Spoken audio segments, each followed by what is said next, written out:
नमस्कार विद्यार्थी मित्रांनो, इयत्ता 10वी विषय विज्ञान आणि तंत्रज्ञान भाग 2 यामधील सेतू अभ्यासक्रम दिनांक 26 जुलै ते 31 जुलैपर्यंत विद्यार्थी मित्रांनो, आपण विज्ञान आणि तंत्रज्ञान भाग 2 यामधील कृतीपत्रिका क्रमांक 6 ते कृतीपत्रिका क्रमांक 10 पर्यंतचा अभ्यास करणार आहोत।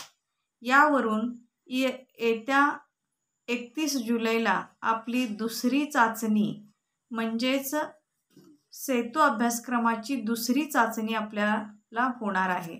या चाचणीसाठी आपल्याला 16 जुलैपासून 30 जुलै अखेरपर्यंतचा अभ्यासक्रम असणार आहे आणि त्यानुसार आपण मागील सेतू अभ्यासक्रमामध्ये आपण विज्ञान भाग 1 मधील कृतीपत्रिकांचा अभ्यास केलेला आहे।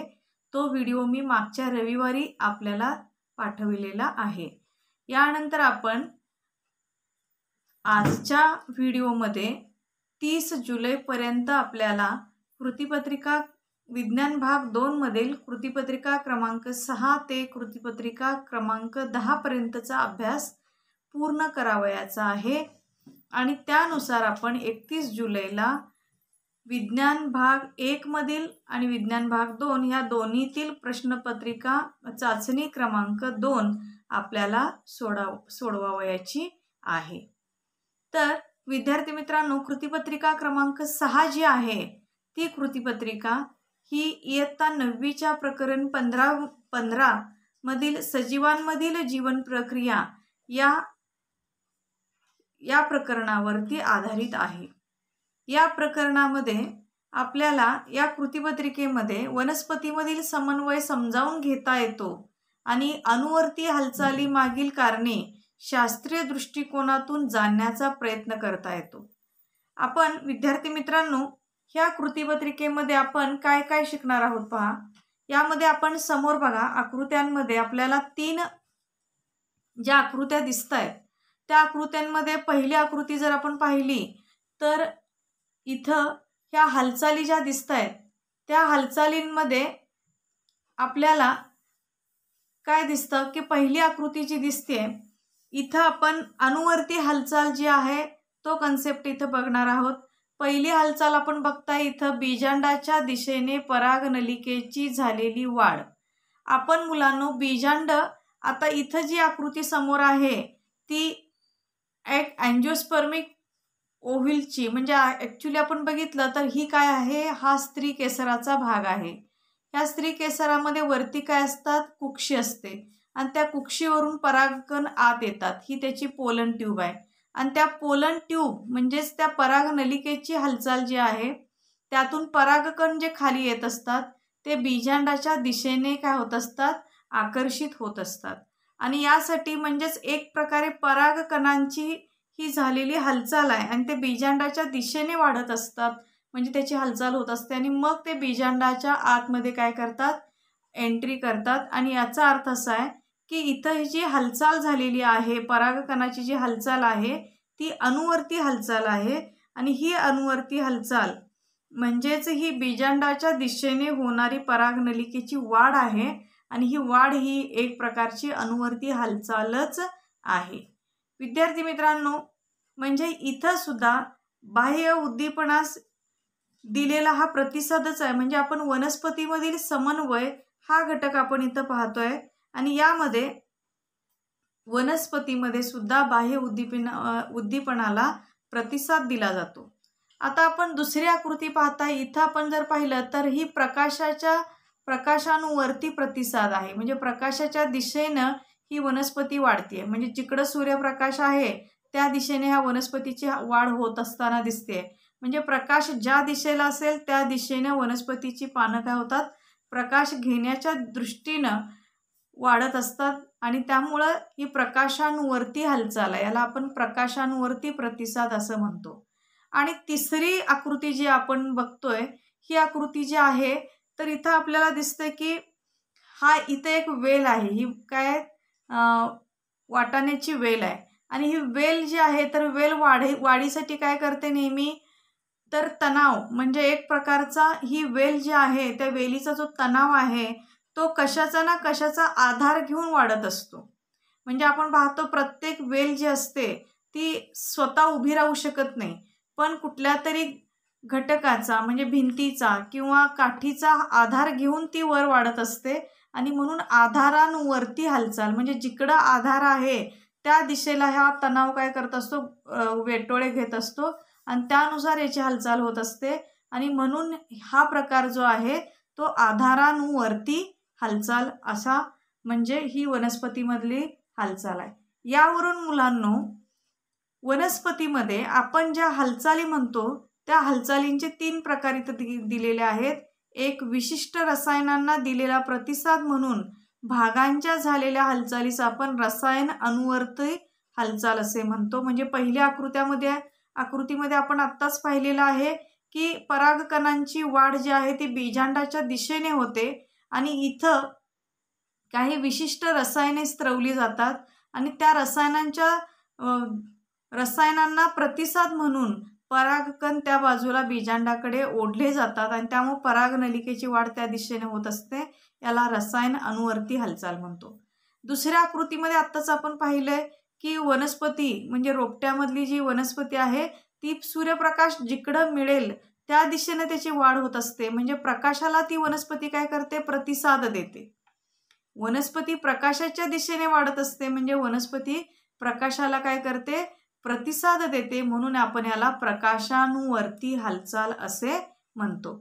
आणि तिसऱ्या आकृतीमध्ये आत्ताच आपण पाहिलेलं आहे की काही वेली आधाराने वाढतात आणि या वेलींचे तणाव म्हणजे पुढे जे स्पायरली शेपड त्याची जी काय बाजू असते म्हणजे खोडाचा जो पुढचं टोक असतं त्याला तणाव म्हणतात. तो तणाव बाजूचा आधार घेतात व वाढत असतात, त्याला आधारांवरती हालचाल म्हणतात. आणि अशा प्रकारे या वनस्पती बाह्य उद्दीपनास प्रतिसाद देतात. विद्यार्थी मित्रांनो, एवढंच नव्हे तर काही वनस्पती पहा त्याची मूळ संस्था जी आहे वनस्पतीची मुळं ही जमिनीमध्ये घट्ट रोवलेली असतात.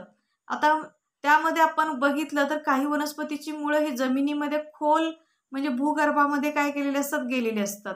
म्हणजेच ॲक्च्युली गुरुत्वाकर्षण शक्तीला गुरुत्वाकर्षण व पाणी या उद्दीपनांना त्या प्रतिसाद देतात आणि म्हणून या प्रतिसादामुळेच काही वनस्पतींची मुळं जी खूप डीपमध्ये जमिनीमध्ये खोलवर गेलेली असतात ती गुरुत्वानुवर्ती हालचाल म्हटली जाते.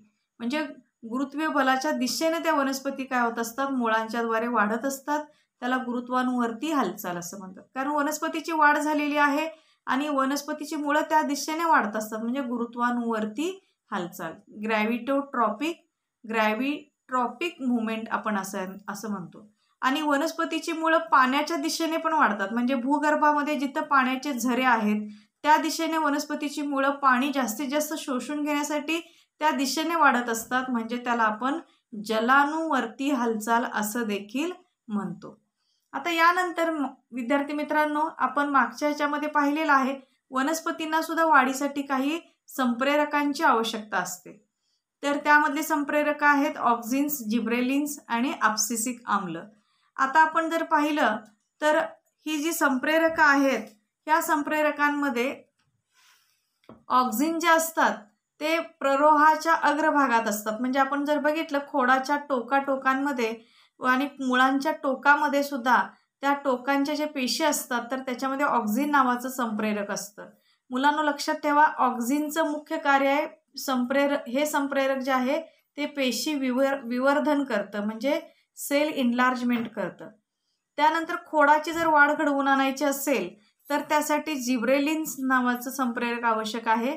त्यानंतर पेशी विभाजन घडवून आणायचं असेल तर सायटोकायनिन्स हे संप्रेरक मदत करत असतं. आणि तिसरं जे हार्मोन आहे ते म्हणजे संप्रेरक आहे अब्सिसिक आम्ल. अब्सिसिक आम्ल हे जे संप्रेरक आहे ती वनस्पतीची वाढ रोखतं मुलांना. म्हणजे बरोबर ऑक्झिन आणि सायटोकायनिन किंवा जिब्रेलिनच्या विरुद्ध काम अब्सिसिक आम्ल करत असतं. म्हणजे ही वनस्पतीची वाढ रोखण्याची किंवा वाढीची क्रिया मंद करण्याची काम हे अब्सिसिक आम्ल करतं. पाने कोमेजणे यावर हे प्रभावी ठरतं. म्हणजे मुलांनो काही संप्रेरक वाढ घडवतात पण काही संप्रेरक वाढ थांबवतात. त्यानंतर पुढचा भाग आहे मुलांनो वनस्पतीमधील विविध वृद्धी असंलग्न हालचाली. आता बघा हा कन्सेप्ट असा आहे की काही वनस्पतींमध्ये वृद्धी म्हणजे काही हालचाली होत असतात, पण त्या वृद्धी त्यातून हालचाल होते पण वनस्पतीची वाढ होत नाही. आणि म्हणून अशा काही वनस्पती आहेत, त्याच्यामध्ये उदाहरण आहे आपल्या समोर स्क्रीनवरती तुम्हाला उदाहरणं दिसत आहेत. लाजाळू, व्हीनस फ्लायट्रॅप, कमळ आणि तेरडा.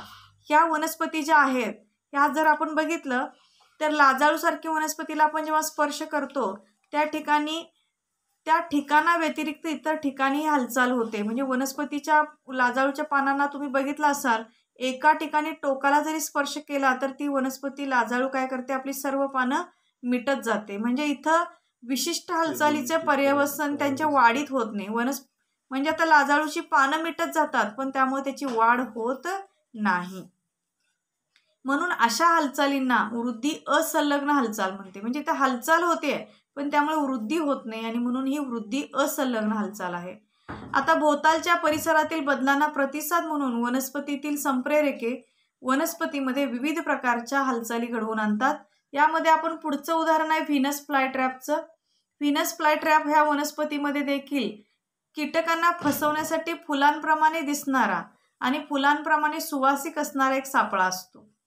जेव्हा कीटक त्यावर येतात तेव्हा सापळा बंद होतो. म्हणजे कीटक त्या व्हीनस फ्लायट्रॅप जवळ येतो तेव्हा तो सापळा बंद होतो आणि कीटकांचे पचन वनस्पतीद्वारे केले जाते. कीटकांचा स्पर्श होताच ड्रॉसेरा ही कीटकभक्षी वनस्पती सुद्धा पानावरील तंतुके आपल्या आतल्या बाजूस वळवतात आणि कीटकाला चहूबाजूने घेरून टाकतात. मुलांनो, कमळाचे फूल देखील असंच आहे. कमळाचे फूल सकाळी उमलते तर निशिगंधाचे फूल रात्री उमलते. म्हणजे ह्या हालचाली आहेत, पण हालचाल झाली म्हणजे वनस्पतीची वाढ होत नाही आणि म्हणून ह्याला वृद्धी असंलग्न हालचाल म्हणतात. तेरडा म्हणजे बाल्सम हे जे वनस्पती आहे त्या तेरडा या वनस्पतीमध्ये योग्य वेळ येताच पक्व फळ फुटते. म्हणजे तेरडा या वनस्पतीतलं फळ जे आहे त्याची योग्य ती वाढ झाली की ते काय होतात आणि वेळ आली की ते फळं आपोआप फुटतात आणि त्यांच्या बिया सर्वत्र पसरतात. म्हणजे इथं फळ फुटणे ही हालचालच झाली पण बिया पसरतात, पण त्यामुळे वनस्पतीची वाढ झालेली नाही आहे आणि त्यामुळे ही वृद्धी असंलग्न हालचाल आहे. विद्यार्थी मित्रांनो, यावरून आपण खाली काय करायचे वहीमध्ये हे आपल्याला अभ्यास पूर्ण करावायचा आहे. ह्या आकृत्या आपण काय करायच्या आहेत, निरीक्षण करायच्या आहेत आणि ह्या आकृत्यांचं निरीक्षण करून आपण त्याला काय करायचे आहेत, ह्या हालचाली ओळखून त्याचं नामनिर्देशन करावयाचे आहे. जसं की आपण पहिली आकृती आत्ताच मगाशी आपण अभ्यासलेला आहे की पहिली आकृती ही जी आहे ती पराग नलिकेची वाढ जी आहे ती बीजांडाच्या दिशेनं होणारी ही वाढ आहे. म्हणजे इथं ही रसायन अणुवर्ती हालचाल आहे आणि त्यानंतर ही प्रकाशाणुवर्ती हालचाल आहे आणि ही आधाराणुवर्ती हालचाल आहे. फक्त आता मुलांना तुम्हाला काय करायचं आहे, ह्या आकृत्या काढून त्याला काय करायचे आहेत, नामनिर्देशन करायचं आहे. म्हणजे त्याला तुम्ही नावं द्यायची आहेत. यानंतर पुढचा आहे आपल्याला मुलांनो तक्ता पूर्ण करायचा आहे. अतिशय सोपा असा तक्ता आहे हा की याच्यामध्ये वनस्पती संप्रेरकांची नावं दिलेली आहेत आणि तुम्हाला त्याचं कार्य पूर्ण करायचं आहे. फॉर एक्झाम्पल ऑक्झिन हा काय करतोय, पेशी विवर्धनासाठी मदत करतो. तसंच आता तुम्ही उरलेले 2 इथे संप्रेरक जे आहेत त्याचे कार्य तुम्ही काय करायचे आहेत, लिहायचे आहेत. आता त्यानंतर प्रश्न तिसरा जो आहे, लाजाळू वनस्पती हालचालीत कोणत्या आदेशांचा उपयोग करतात. ही हालचाल वृद्धी संलग्न आहे की वृद्धी असंलग्न आहे ते लिहा. आत्ताच आपण याच्याविषयी चर्चा केलेली आहे की लाजाळू वनस्पती हालचालीत कोणत्या आदेशांचा उपयोग करतात आणि ही असंलग्न हालचाल आहे की संलग्न हालचाल आहे.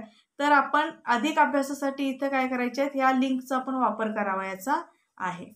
यानंतर विद्यार्थी मित्रांनो कृतीपत्रिका क्रमांक 7 जी आहे, या कृतीपत्रिका क्रमांक 7 मध्ये चेता नियंत्रण, चेतापेशी आणि चेतापेशींच्या कार्यानुसार प्रकार, मानवी चेतासंस्थेचे प्रकार याविषयी आपण अभ्यास करणार आहोत. आता यामध्ये पाहिलं आपण तर इयत्ता 9वीच्या प्रकरण क्रमांक 15 मध्ये सजीवांमधील जीवन प्रक्रिया या धड्याचा आपण काय करायचं आहे, अभ्यास करावयाचा आहे. यामध्ये आपण चेतापेशीची आकृतीसह वर्णन काय आहे, चेता नियंत्रण काय असं, याच्यासाठी मुलांनो पहिल्यांदा बघा चेता नियंत्रण जे आहे तर पर्यावरणातील बदलांच्या अनुषंगाने मानवी शरीरात आवेग निर्माण होतात आणि पेशीमध्ये या आवेगांना प्रतिसाद देण्याची क्षमता निर्माण करण्याचे महत्त्वाचे कार्य हे चेता नियंत्रणाद्वारे केले जाते. मानवासारख्या बहुपेशीय प्राण्यांमध्ये ही प्रतिसाद देण्यासाठी चेतासंस्थेसारखी यंत्रणा कार्यरत असते. आता याच्यासाठी चेतापेशीची आपण रचना पहा. चेतापेशीची रचना आपल्याला समोर चेतापेशीलाच आपण काय म्हणतोय, चेतापेशीलाच आपण न्यूरॉन असं म्हणतो. विद्यार्थी मित्रांनो, ह्याच्या आकृतीमध्ये आपण जर पाहिलं तर आकृतीमध्ये अतिशय सुंदर बघा इथं वृक्षिका दिसते. हा केंद्रक आहे, लक्षात घ्या. त्यानंतर हा संपूर्ण भाग जो आहे, ह्यातील आतला भाग जो आहे तो पेशिकायचा आहे. हे मज्जावरण आहे. हा पूर्ण तुम्हाला भाग दिसतोय, हा अक्षतंतूचा भाग आहे. आता यानंतर आपण जर पाहिलं चेतापेशीची रचना जी आहे, तर अक्षतंतू जर आपण पाहिलं तर त्याच्यावरती पुन्हा श्वानची पेशी आहे आणि मध्ये जिथं त्याच्या श्वान पेशीच्या मध्ये जिथं आपल्याला रिकामी जागा दिसते, म्हणजे एक तुटकपणा जो दिसतोय, तिथं रॅनवेअरचा संकोच आहे. तर इतर नंतर या अक्षतंतूला पुढं अक्षतंतूचे अग्र आहेत आणि त्या अग्राला दुसरी चेतापेशी चिकटलेली असते. त्या वृक्षिकेमार्फत एक चेतापेशी दुसरी चेतापेशीला काय झालेली असते, जोडली गेलेली असते. म्हणजे एका ह्या चेतापेशीची काय असते, जाळीच, म्हणजे एक प्रकारे साखळीच म्हणूया आपण, की ही साखळी पूर्णपणे शरीरभर पसरलेली असते. आता आपण जर पाहिलं तर आपल्या पर्यावरणातील सर्व चेतापेशीच्या वृक्षिकेच्या वैशिष्ट्यपूर्ण टोकाद्वारे ग्रहण केली जाणारी चेतापेशी जी आहे, तर ह्याच्यामध्ये ग्रहण केली जाणारी तिथेच रासायनिक प्रक्रिया सुरू होऊन विद्युत आवेग निर्माण होतात आणि त्यांचे वहन वृक्षिकेकडून, बघा हे वहन कसे होतं, वृक्षिकेकडून पेशिकायेकडे, मग पेशिकायेकडून अक्षतंतूकडे आणि अक्षतंतूकडून त्याच्या टोकाकडे म्हणजेच अक्षतंतूच्या अग्राकडे. आणि हे आवेग एका चेतापेशीकडून मग पुढच्या चेतापेशीकडे संक्रमित केले जातात. यासाठी पहिल्या अक्षतंतूच्या शेवटच्या टोकाशी पोहोचलेला विद्युत आवेग हा चेतापेशीला काही रसायने स्त्रवण्यास उद्युक्त करतो. ही रसायने दोन चेतापेशी दरम्यान असलेल्या अतिसूक्ष्म पोकळीतून म्हणजेच संपर्क स्थानातून सिनॅप्समधून काय केले जातात, एका चेतापेशीकडून दुसऱ्या चेतापेशीकडे पाठविले जातात. आता विद्यार्थी मित्रांनो, हे जे आवेग असतात ते आवेग चेतापेशीच्या वृक्षिकेमध्ये निर्माण करतात आणि अशा प्रकारे आवेगांचे शरीरात वहन होते आणि हे आवेग चेतापेशीकडून अंतिमतः स्नायूपेशी किंवा ग्रंथींकडे पोहोचवले जातात. आता मुलांनो, आपण हे जे चेतापेशी व चेता यांचे स्नायू संपर्काची आकृती आपल्या समोर आहे. इथं सुद्धा संपर्क खंडाद्वारे काय होतात, एका चेतापेशीकडून दुसऱ्या चेतापेशीकडे आवेग पोहोचवले जातात. विद्यार्थी मित्रांनो, आता इथे चेतापेशींचे प्रकार दिलेले आहेत.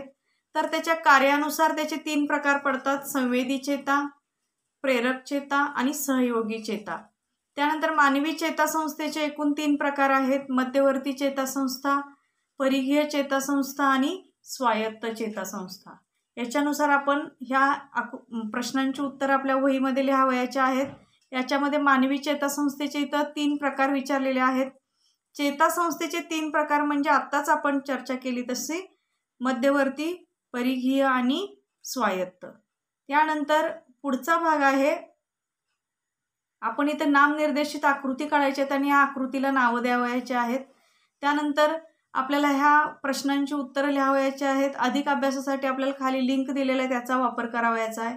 कृतीपत्रिका क्रमांक 8 यामध्ये मध्यवर्ती चेतासंस्था, प्रमस्तिष्क, अनुमस्तिष्क आणि मस्तिष्क पुच्छ यांचा इथं आपल्याला अभ्यास होणार आहे.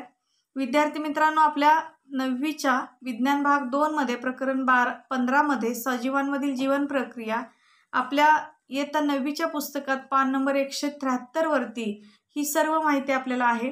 यामध्ये मध्यवर्ती चेतासंस्था ही जर आपण बघितली म्हणजे सेंट्रल नर्वस सिस्टीम, यामध्ये मेंदू आणि मेरुरज्जू यांनी ही बनलेली असते.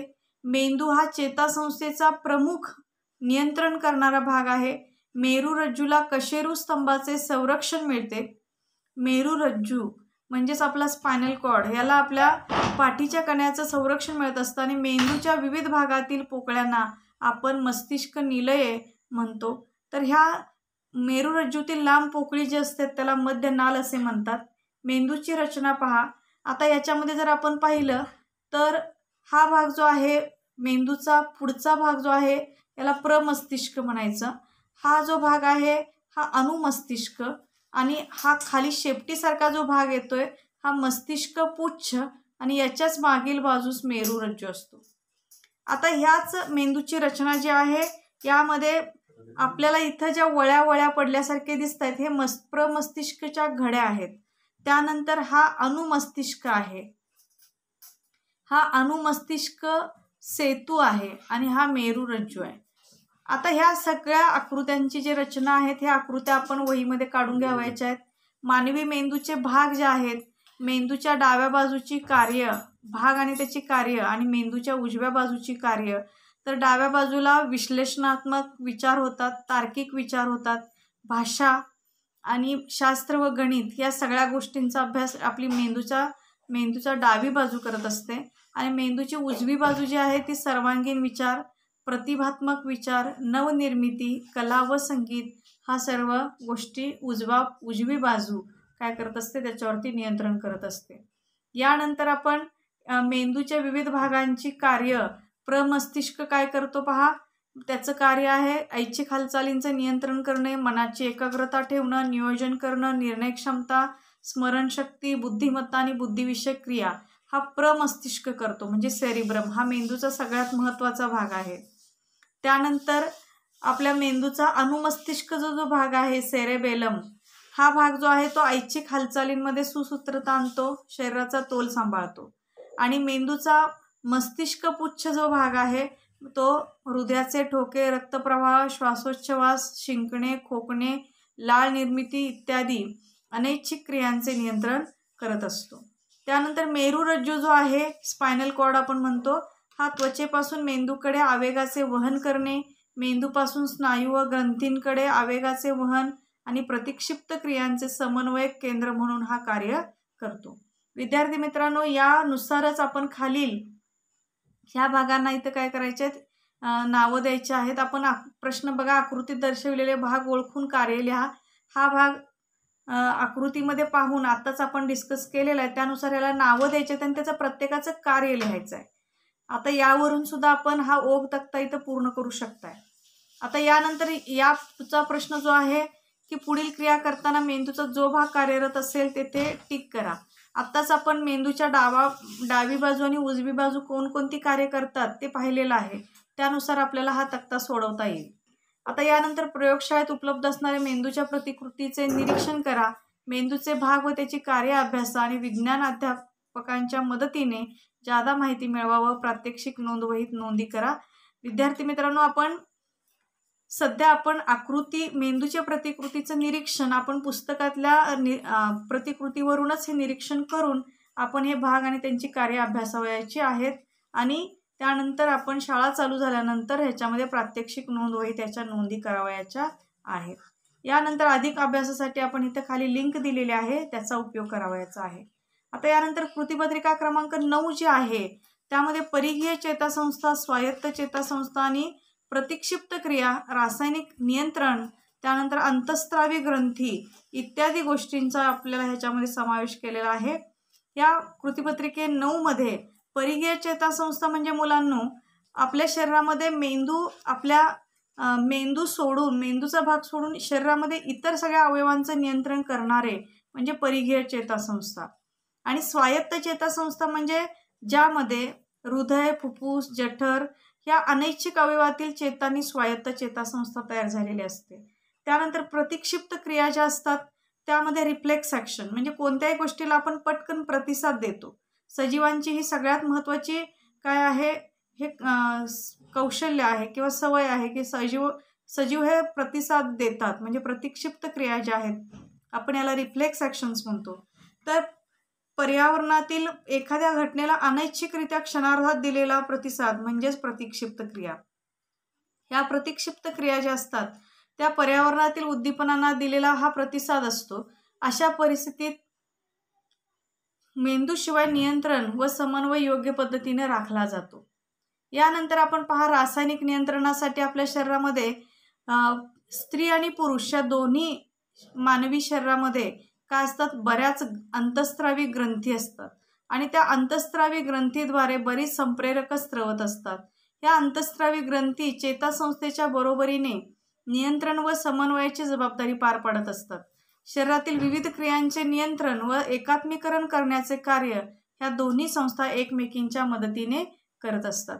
विद्यार्थी मित्रांनो, आता जर आपण पाहिलं तर इथं पहा, तर स्त्रियांमध्ये म्हणजे आपण जर पाहिलं तर स्त्रियांमध्ये कोणकोणत्या अंतःस्रावी ग्रंथी आहेत, तर अधश्चेतक आहे, तृतीय नेत्र ग्रंथी आहे, पीयूषिका ग्रंथी. ह्या दोघांमध्ये स्त्रियांमध्ये पण आणि पुरुषांमध्ये देखील काय आहेत, सारख्याच आहेत. औटू ग्रंथी आणि औटू ग्रंथी स्त्रियांमध्ये देखील आहे, पुरुषांमध्ये देखील आहे. परावटू ग्रंथी सुद्धा दोघांमध्ये आहे. त्यानंतर यौवनलोपी ग्रंथी पण दोघांच्यात आहे. त्यानंतर वृक्कस्थ ग्रंथी ह्या देखील पुरुषांमध्ये पण आणि स्त्रियांमध्ये देखील आहेत. आणि स्त्रियांमध्ये फक्त अंडाशय आहे, ते पुरुषांमध्ये नाही आहे. म्हणजे पुरुषांमध्ये त्याऐवजी वृषण असतात. म्हणजे हे त्याच्या अंतःस्रावी ग्रंथी आहेत आणि त्याप्रमाणे त्यांच्यामध्ये संप्रेरक स्रवत असतात. यानंतर याचा उपयोग करून आपण इथं सराव करूया. ह्या प्रश्नांची उत्तर आपण ह्या आकृत्या पाहूनच ह्या प्रश्नांची आपल्याला उत्तरं द्यावयाची आहेत. यानंतर काही इथं खाली तक्ता पूर्ण करायचा. यामध्ये आत्ता आपल्याला आपल्या पुस्तकामध्ये ह्या ग्रंथी ज्या आहेत वेगवेगळ्या, या ग्रंथींचं स्थान कुठलं आहे, त्यानंतर संप्रेरक ते कोणती स्रवतात आणि त्यानुसार त्यांची कार्य काय आहेत. आपल्याला विद्यार्थी मित्रांनो आपल्या इयत्ता 9वीच्या विज्ञान आणि तंत्रज्ञान या पुस्तकामध्ये पान नंबर 177 वरती हा तक्ता आहे. याच्यावरून आपल्याला हे सगळी उत्तर आपल्याला लिहिता येतील.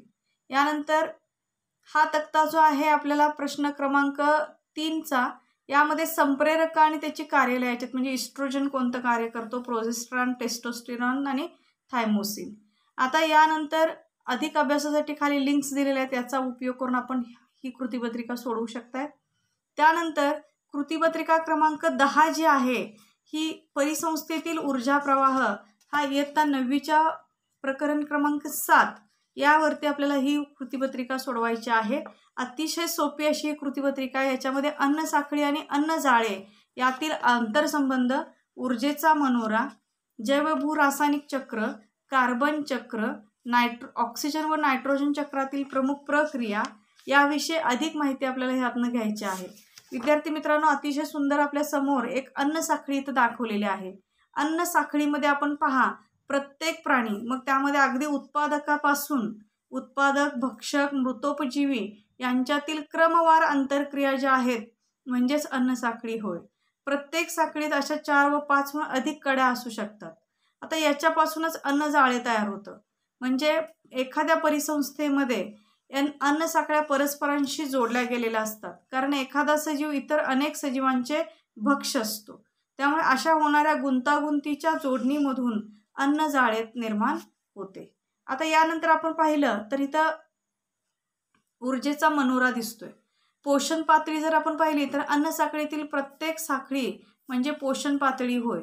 अन्न प्राप्त करण्याचा स्तर पोषण पातळी दाखवते. आता इथं आपण पाहिलं ऊर्जेचा मनोरा, निम्न स्तरावरील उत्पादकापासून उच्च स्तरावरील भक्षकापर्यंत अन्न घटकांच्या व ऊर्जेच्या प्रमाणावर आधारित आकृती म्हणजे ऊर्जेचा मनोरा होय. आता ह्या ऊर्जेच्या मनोऱ्यामध्ये आपण पाहताय सर्व उत्पादक जे आहेत ते वनस्पती आहेत आणि ते ऊर्जेच्या मनोऱ्यामध्ये सगळ्यात काय आहेत, खाली आहेत, बेसला आहेत.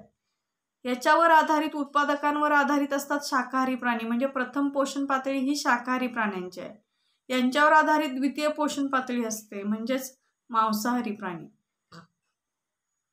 आणि याच्यावर मांसाहारी प्राण्यांना खाणारे उभयाहारी म्हणजे हे तृतीय पोषण पातळीमध्ये येतात, की जे मांसाहारी प्राण्यांवरती पण अवलंबून असतात आणि शाकाहारी प्राण्यांवरती पण अवलंबून असतात, ते उभयाहारी.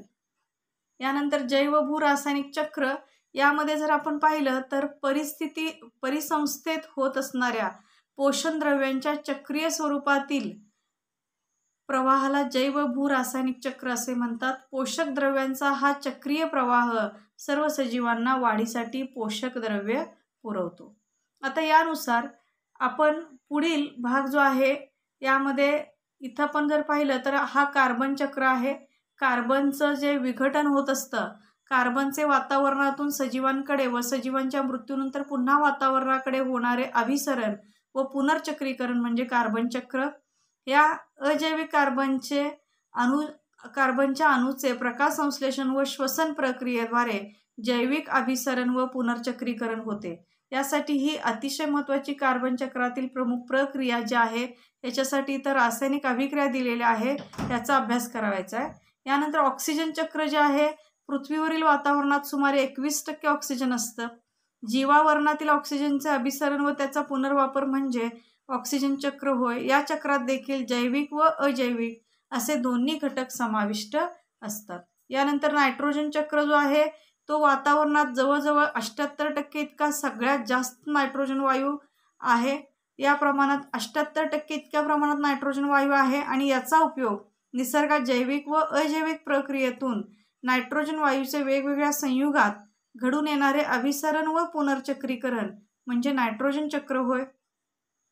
या नायट्रोजन चक्रातील प्रमुख प्रक्रिया ज्या आहेत त्यामध्ये नायट्रोजनचे स्थिरीकरण आहे, अमोनीकरण आहे, नायट्रीकरण आहे आणि विनायट्रीकरण. यानंतर सराव करू. यामध्ये आपण मुलांनो जे प्रश्न दिलेले आहेत अतिशय सोपे प्रश्न आहेत. कार्बन, ऑक्सिजन आणि नायट्रोजन चक्रांचे काळजीपूर्वक निरीक्षण करून आपल्याला हा तक्ता पूर्ण करायचा आहे. त्या तिन्ही चक्रांचे कार्बन, ऑक्सिजन आणि नायट्रोजन चक्रांचे पहिल्यांदा निरीक्षण करायचं आणि त्यामध्ये जैविक प्रक्रिया कोणते घडतात आणि अजैविक प्रक्रिया कोणते घडतात याचा विचार करून हा तक्ता पूर्ण करावायचा आहे. त्यानंतर परिसंस्थेतील ऊर्जेचा प्रवाह आणि पोषण द्रव्यांचा प्रवाह यातील फरक हा आपल्या शब्दात आपण लिहायचा आहे. म्हणजे इथं फरक काय करायचा आहे लिहायचा आहे. आणि विविध जैव भू रासायनिक चक्रांचा समतोल राखण्यासाठी तुम्ही कोणते प्रयत्न कराल, म्हणजे हे आपल्या शब्दामध्ये आपण काय करू शकतो, ह्या जैव भू रासायनिक चक्राचा समतोल सांभाळायचा असेल तर आपण काय करू शकतो हे आपलं मत जे आहे ते आपण इथं काय करायचं आहे लिहावयाचं आहे. यासाठी अधिक अभ्यासासाठी आपल्याला इथे लिंक्स दिलेले त्यांचा वापर आपण करू शकतो. यानंतर मुलांनो ही पुढील चाचणी जी आहे ही चाचणी सुद्धा मी इथं तुम्हाला देते. तर तुम्ही वहीमध्ये लिहित असताना ह्या चाचणीचा तुम्ही स्क्रीनशॉट काढून घ्या आणि यानुसार तुम्ही या प्रश्नांचे काळजीपूर्वक ऑब्झर्व करून हे निरीक्षण करून प्रश्नांची उत्तरं आपल्या वहीमध्ये लिहावयाची आहेत. यामध्ये पहा हे प्रश्न जे आहेत एकूण 15 मार्काचे हे प्रश्न आहेत. तर ह्या प्रश्नांचे काळजीपूर्वक तुम्ही निरीक्षण करा आणि मग ही चाचणी आपण 31 जुलैला आपण आपल्या वहीमध्ये सोडवावयाची आहे.